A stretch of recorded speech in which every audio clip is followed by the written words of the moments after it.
قصدي ومقاصد دي. اولنې غرض بیان د داعی اول د تصنیف چې ما دا کتاب ولې لیکلی دی څه باعث په ما باندې څه وجه وه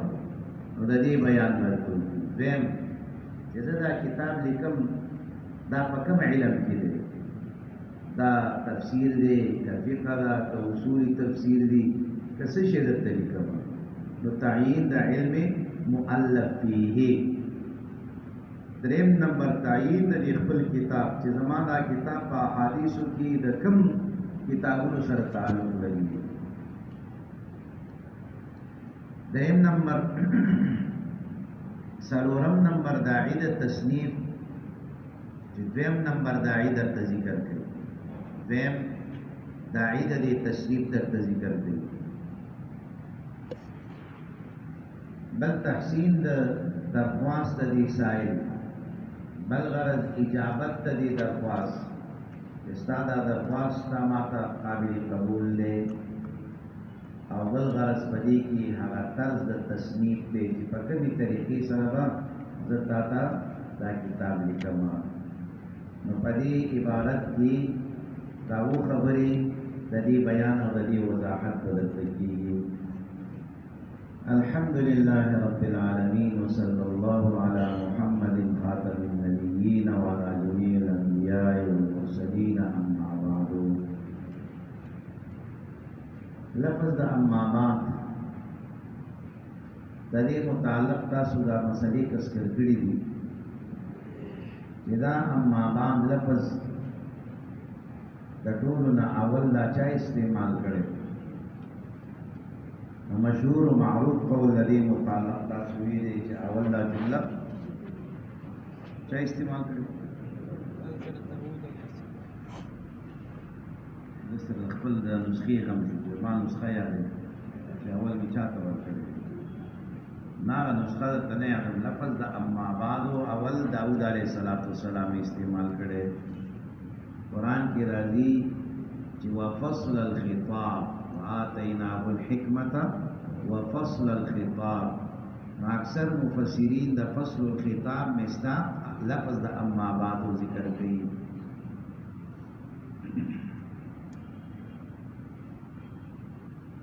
دویم قول د علماء دا دی چې د ټولو نه اول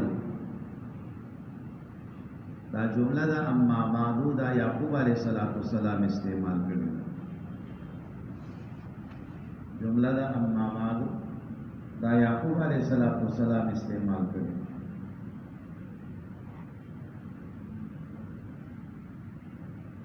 دریم قول د علماء دا دی چې دا د عربو کم لار دے یعرب بن قحطان، یعرب بن قحطان، یعرب یا عین رابا،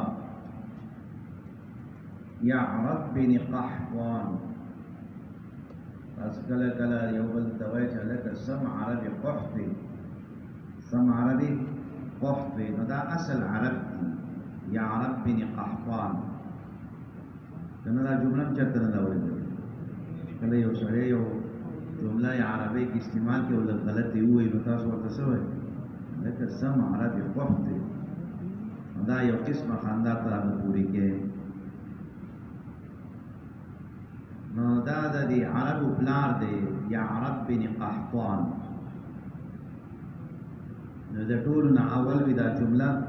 د استعمال کړې ده. علماء فرمایي چې دا جمله د اما بعد د ټولو نه اول د نبی کریم صلی الله علیه وسلم په لیکونو کې یو نیکی دی کعب بن لؤی. کعب بن لؤی دا کعب بن لؤی دا جمله استعمال کړې د ټولو نه اول.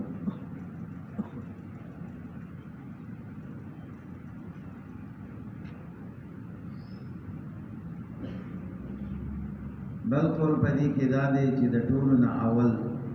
دا جمله قیس بن ساعده استعمال کړې ده. قیس بن ساعده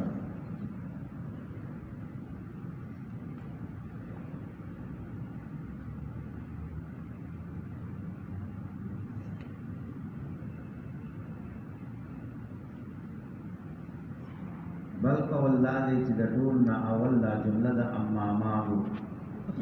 صحبان ابن وائل استعمال کرے صحبان ابن وائل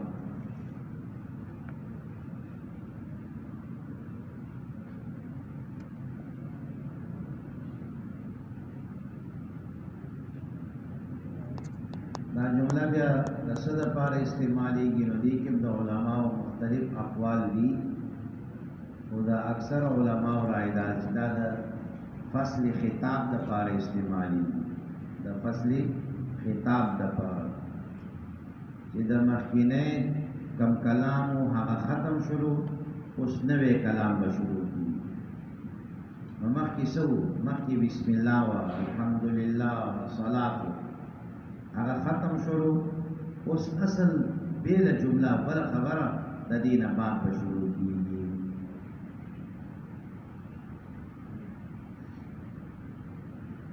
اما بعد فإنك يرحمك الله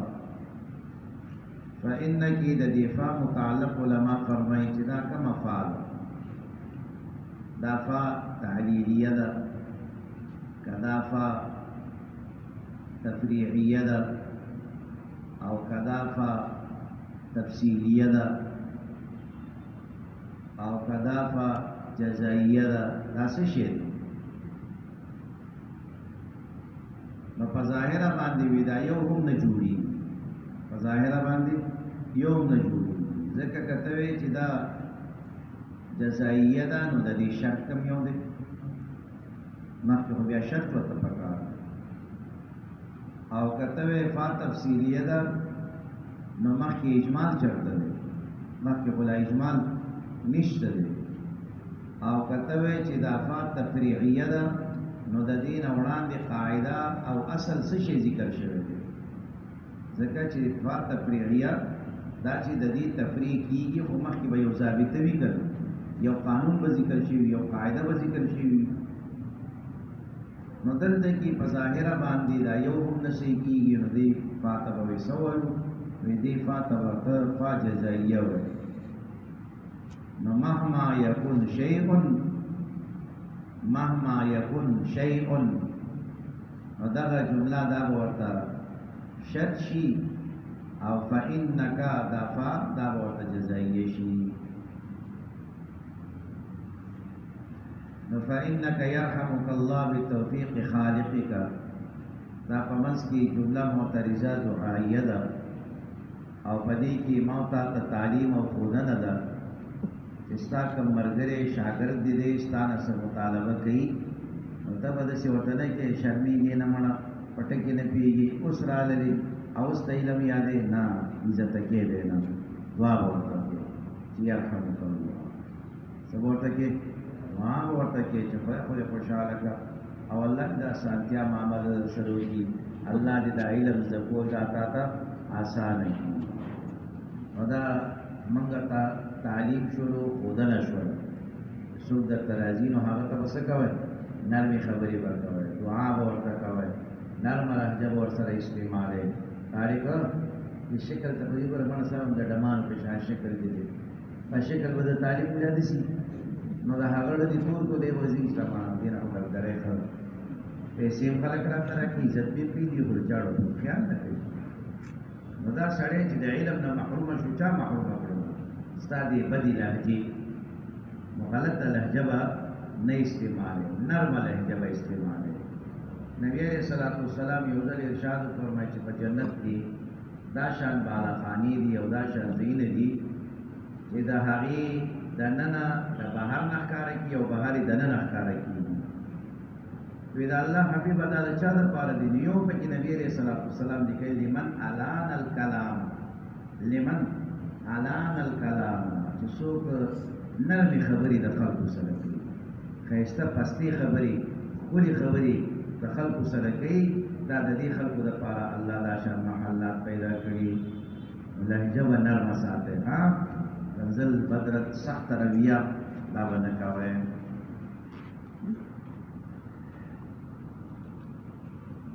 نو ځکه دلته کې دی ته فرمایي چې یرحمک الله نو فإنک یرحمک الله دلته کې دا خطاب دا چې شوی دی نو دا خو یو متعین دی وي نو هغه متعین څوک دی دا خطاب چاته دی دا خطاب دا چاته دی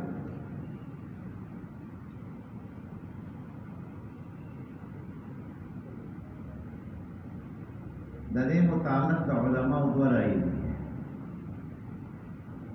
یو رائے دا ده چې دلته کې دا خطاب فإنک کې ابو اسحاق ابراہیم ابن محمد ابن سفیان ابو اسحاق ابراہیم ابن محمد ابن سفیان النیشابوری دلته دا خطاب ابو اسحاق ابراہیم ابن محمد ابن سفیان النیشابوری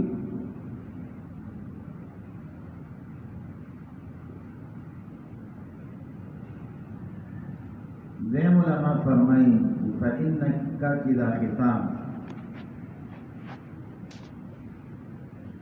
دا دا امام مسلم رحمت اللہ تعالی علیہ چی کم مرگرے دے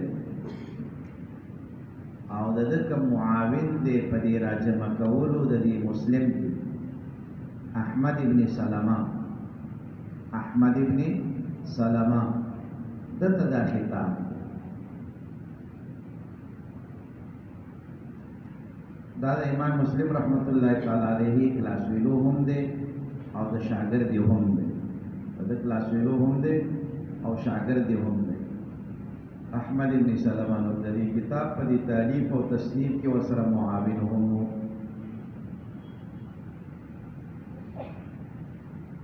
نظر دے کی خطاب یا احمد ابن سلمہ سیتا یا ابو اسحاق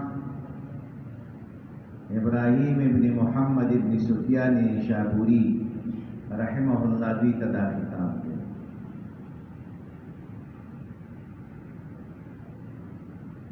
فإنک یرحمک اللہ بتوفیق خالقک توفیق مانا تاسو ونحو امیر شریف کی کسکر کڑی ہو کہ توفیق ویلی کی اسباب برابرولو تا اسباب برابرولو تا لکه طالب جان دی نکای شوی دا لکه واده وکړه کنه یاره توفیق می نشته دې سوی توفیق می نشته نو توفیق می نشته څه معنی چې اسباب نشته خو د خوشاله هغه خامخا ډبل بیډ غواړي ډبل بیډ نشته دی هغه کمره غواړي کمره لا نشته دی هغه د خیره سره نور شي نه غواړي هغه لا سونه ده او رس پوره د خیره سره اسمان ته خیږي نو چې کوم لونډانې بېغمه ګرځي ښه واده نوم وانه دی ځکه ودون نه خو د خیره سره پاتې شي نور چې کله سونه هغه په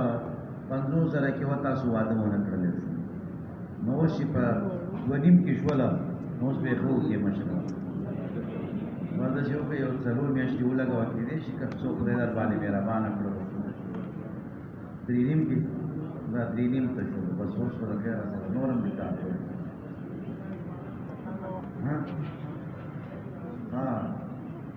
دا بس مخکې نه تېر شي نوم یې ما دی چې چا واده کړی چې نه چې دوی را پرېوځي مخکې په ورځو کې مې یو طالب جان ته نکاح تړله نو ما ورته څومره مهر یا ته تورې ما څه کې خدای بنده دا خو د خیره څخه ښایسته ګاډۍ په دې باندې کېږي ګاډۍ پې ولې نه الې ځکه هغه کلي خلک هم ټول تور تور وو ما د دې لایقه خو نه چې ته تورې دې ته وایي د دې په ځای د ښایسته ګاډۍ په دې اخیستی وم بېغمه پکې ګرځېدلې څنګه جلیل اوس دا اوس تجربه شوې ده چې نیمه توله پې زیاته ده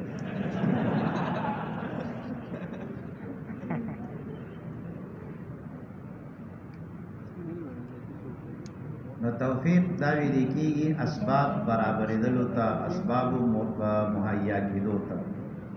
نو بتوفیق خالقک چې الله جل شانه ته دا اسباب برابر کړي دي چې هغه ستا خالق دی هغه ته پیدا کړي نو چې ته پیدا کړي اسباب ته هغه پیدا کوي کنه چې کوم شی ستا په قسمت کې دی د هغې به درته الله اسباب هم پیدا کوي ذکرته انك هممت بالفحص عن تعرف جمله الاخبار الماثوره. دا خبر ذکر کړه چې یقینا هممت تا قصد کړي دي، اراده دې کړي ده. هممت تا قصد او اراده دې کړي ده. بالفحص، فحص دا ویل کېږي طلب ته، نفس طلب ته او شدت الطلب ته. فحص نفس طلب او شدت الطلب، چې ډېر ستاسو کلک طلب وي، لکه د هر طالب کلک طلب څه دی؟ ښځه واده کوو چې بس دغه واده لکه علم وکړه، د خدای بنده دې کې طلب وکړه، علم خو سره پیژني نه. طالب ته لګیا اوسه، خدای علم با عمله ورته نصیب کړه، حافظه مضبوطه کا، شوق د علم پیدا کا، خدای خواهشته کولاله خزه ولا ورکا. امين. نو پدې دومره اوچت امين وای، ته ورته ایمان غواړه، ته ورته علم غواړه، ته ورته درس او تدریس غواړه. خپه خپه بلګي او چې د خځې نوم دې ورته واخلي. ها جی بولا امين आवाज دې کوم ته رسي؟ دلته به ناسې ولته به پلار आवाज ووي.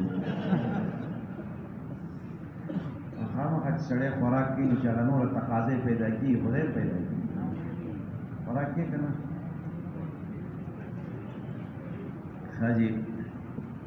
نو فحص دا ویلې کېږي شدت الطلب ته، چې ستا ډېر زیات طلب دی، تلاش دی عن تعرف جملة الأخبار الماثورة عن رسول الله صلى الله عليه وسلم. دا معلومولو دا جمله اخبار، دا جمله سمانا تعارف پیژندلو او معلومول. دا جمله دو معناګانې علما ذکر کړي. یو جمله په معنا د طائفي سره،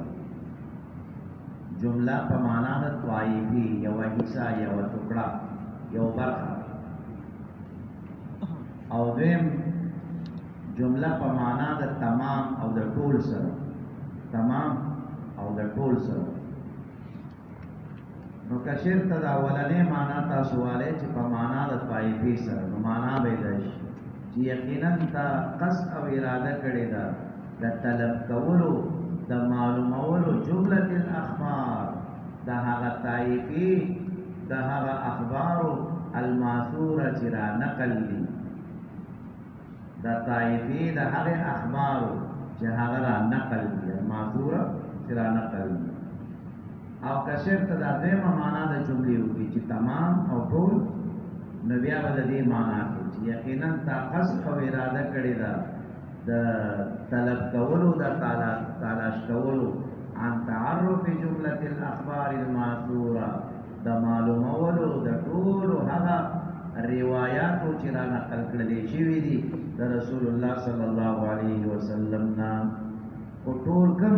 ټول هغه نه چې تا ته کم معلوم دي. امام مسلم رحمت الله تعالی علیه ته وایي چې استاد جی د نبی علیہ الصلوۃ والسلام کم احادیث تا ته معلوم دي، نو هغه ټول احادیث ماته لږ راوښیه او ماته بیان کا. خدا باندې معنی زیاته مناسب دي کړي چې دلته کې جمله په معنا د سره د طائفي سره. دا معناګانې بس د کوي ځکه تاسو نه بیا ترجمه غوښتلې کی چې د دې عبارت ترجمه وکړي او تشریح وکړي او غرض د امام مسلم هم پکې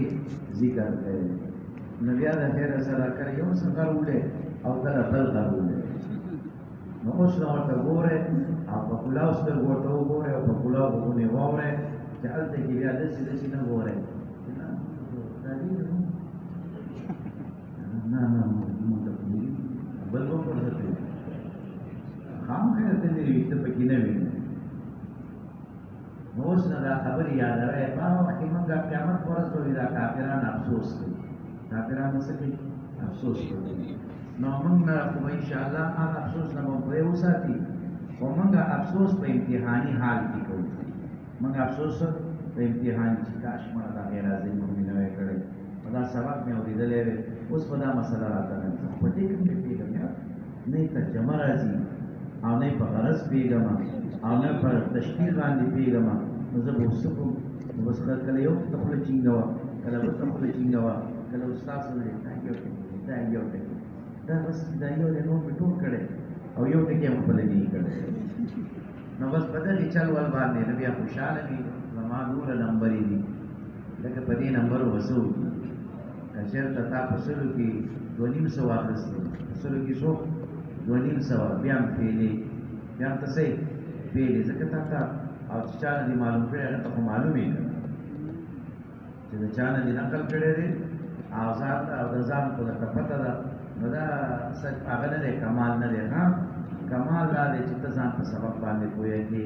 نمبرې دې کمې راغلې خو یو چانس وي امتحان څه وي چانس وي لیونیان وي او د خیره سره لکه څنګه چل دی ټول پاکستان کې اول پوزیشن د لیوني شو لکه تا دا څه چل کوي زه هم نه پوهېږم ما ته پته نه چې څنګه د سیټ په اول نمبر راوستلی نو دا یو چانس وي ها نو اصل شی په سبق باندې ځان پوهه کول دي ځان به پوهه کوئ او کوشش هم کوئ چې د نیکنامۍ ذریعې جوړ شئ ها چې تا دا خبره وکړه چې یقینا انک هممت یقینا تا قصد کړی دی فحصې د پوره طلب عن تعرف جملة الاخبار د معلومولو د هغه احادیثو الماسوره چې را نقل دي عن رسول الله صلی الله علیه وسلم د نبی کریم صلی الله علیه وسلم نو دلته کې نو په اول کې د ذکر وکړو د داعی اول چې هغه څه شی دی ذکرت انک هممت بالفحص دا داعی اول د تصنیف دی په دې عبارت کې بیان د څه دی د داعی اول د تصنیف دی او د دې دویم غرض چې هغه تعیین د علم مؤلف فيه و دویم غرض چې تعیین د علم مؤلف فيه د هغه دغه دی الماثورة عن رسول الله صلى الله عليه وسلم في سنن الدين وأحكامه نو دې ته بیان ورته وکړلو چې دا علم چې دا کوم چې زه دا تصنیف کوم دا کوم علم چې زه دا تصنیف کوم دا علم حدیث دی نو تعیین د علم مؤلف فيه درته وکړلو چې الاخبار الماثورة عن رسول الله او اخبار ماثوره عن رسول الله تصویر کی حدیث اخبار ماثوره عن رسول الله تصویر کی حدیث نو تعیین د علم مؤلف فيه دته دا اصولو او اول داعی هغه هم دته ذکر شو چې ذکرت انک هممت بالفحص کی دې کې دته ذکر شو فی سنن الدین واحکامه د سنن نس مراد دی او د احکام نس مراد سنت تاسو پته سنن د سنت جمع ده په معنا د طریقې سره راځي ودلته کې د دین څه مراد دی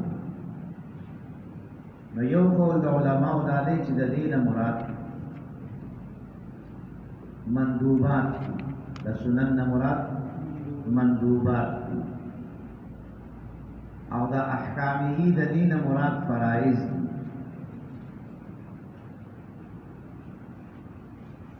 د سنن نه مراد مندوبات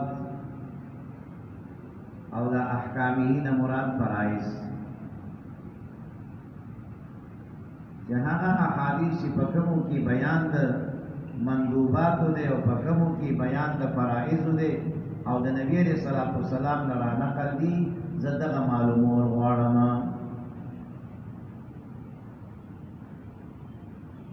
د علماء فرمایي چې د سنن نه مراد عقائد او اخلاق عقائد او اخلاق او د احکام نه مراد اعمال ظاهره با احکام نه مراد اعمال ظاهره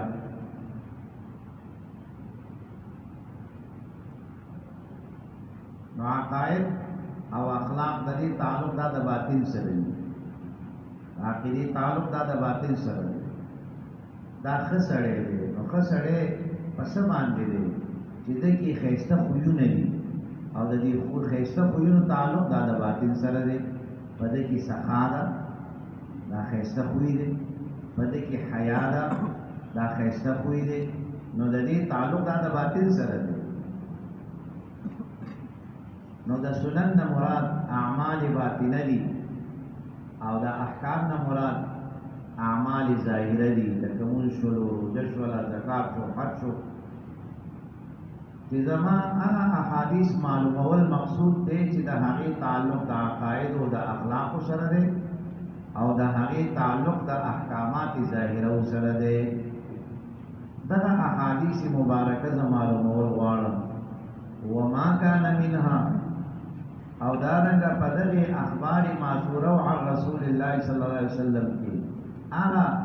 چې کوم ثابت دي د دغه احادیثو نه د اخبار معصوره نه پس کې په ثواب والعقاب چې د دې عمل دومره اجر دی دومره ثواب دی او د دې عمل دا سزا ده. والترغیب والترهیب دارنګه چې کوم روایتونه هغه په شوق ورکولو په یارولو کې راغلي. ترغیب د یو عمل شوق ورکول تیزول برانګیخته کول او ترهیب یارول. ترهبون به عدو الله وعدوکم او ایمن الظواهری سے وی چې ان کان الارهاب هذا فنحن الارهابیون ان کان الارهاب هذا فنحن الارهابیون. تشرط دې ته دهشتګردي وي چې موږ ټریننګ کوو موږ دشمن ته اسلحې تیارو او یې پیرو نو بیا موږ یو د دهشتګرد